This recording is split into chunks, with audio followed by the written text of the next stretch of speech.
Hey everyone, welcome back to the very quick and interesting tutorial. Where in this quick tutorial, I'm going to show you how you can track eye movements with your webcam online. You can use this process over a smartphone as well. You don't need any software. Now, in order to do it, just simply open any of the browser you have. For example, if I open the Google Chrome browser and here I have to search for WebGazer cs.brown.edu.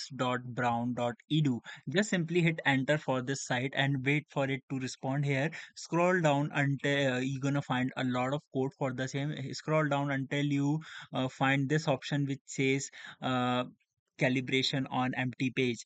Just simply go over there and hit try live demo, and a page will open right in front of you which will ask you to upload for some permissions like your camera permissions, and it will automatically start